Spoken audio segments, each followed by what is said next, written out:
राहुल गांधी का 2024 में चुनावी मैदान में ना होना आपको इतना अनुकूल, इतना आनंद का विषय क्यों लग रहा है? राहुल गांधी क्या वाकई देश में इतनी बड़ी संभावना हो चुके थे कि आपको लगा कि हमें हटा ना दें, अच्छा है, लड़ेगा ही नहीं तो उससे हारने का मौका ही नहीं आएगा, इतना डर गया? अंशु जी, मुझे लगता है कि अगर राहुल जी बने रहें और वो अध्यक्ष भी बन जाए तो इससे हमको ज्यादा फायदा होगा, बजाय ये चुनाव ना लड़े या अध्यक्ष ना बने। इनके अध्यक्ष बनने में ज्यादा फायदा है, क्योंकि यही है जो कांग्रेस को इस गर्द में ले गए हैं। अरे गजब कर रहे हैं शरद जी, ऐसा तो आप लोगों के नेताओं के बयानों से कहीं से नहीं लगता कि आप इस बात से परेशान हो गए कि हमारी अनुकूलता खत्म हो रही है, राहुल गांधी जी देखो अब चुनाव नहीं लड़ पाएंगे। आप देखते हैं ना, रविशंकर प्रसाद के चेहरे पे कभी हंसी नहीं आती, पर राहुल गांधी जी की सजा में राहत नहीं मिली। देखिए ना कितना प्रसन्न चेहरा दिख रहा था, इतना प्रसन्न तो आपने अपने जीवन में कभी रविशंकर प्रसाद जी को नहीं देखा होगा, फिर भी आप कह रहे हैं कि हमारे लिए तो बड़ा अनुकूल रहता।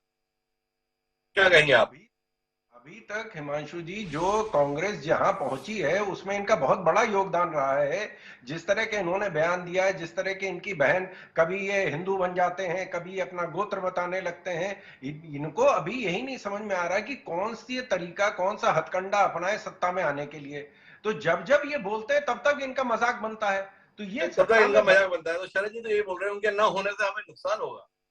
तो आनंद दुबे जी, आप परेशान है इस बात से कि राहुल गांधी नहीं होंगे तो क्या होगा? शरद जी इस बात से परेशान है अब राहुल गांधी नहीं रहेंगे तो क्या होगा? ये तो कमाल हो गया, आप दोनों एक फ्लोर पे कैसे आ गए? नहीं नहीं, ऐसा नहीं है डॉक्टर साहब।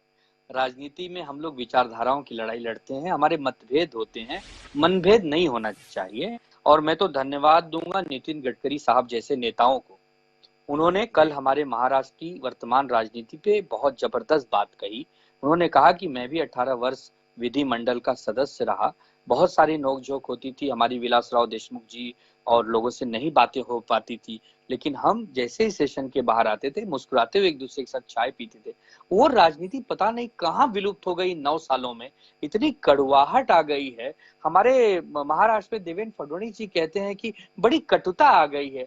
अब कौन लाया है कटुता? अब सरकार का जिम्मा है ये जानकारी करने का, हम तो जांच करेंगे नहीं।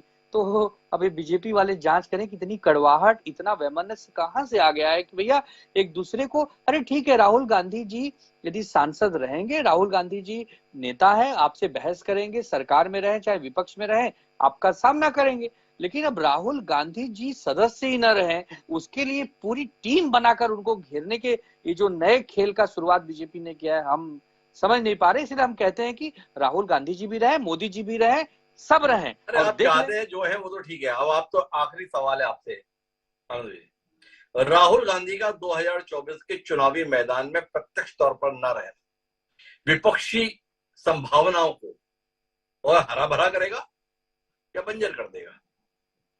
नहीं देखिए, ऐसा है कि जब भी कोई कुनबे का, परिवार का एक सदस्य जो महत्वपूर्ण है यदि वो नहीं है तो निराशा होती है, उससे हमें नुकसान होता है।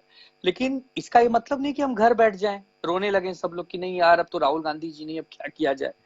जिस भी परिस्थिति होगी, जो भी उस समय समय होगा, उसका सामना किया जाएगा और कोशिश करेंगे कि राहुल गांधी जी अभी ये केस में उन्हें मतलब सफलता मिले कि वो सदस्य बने रहे। यदि ऐसा कुछ होता है कि सदस्य नहीं है तो भी हम पूरी प्रयास से विपक्षी वो एकता भी को हम बनाए पूरा रखें। प्रयास करेंगे। तो मैं राजकुमार जी आप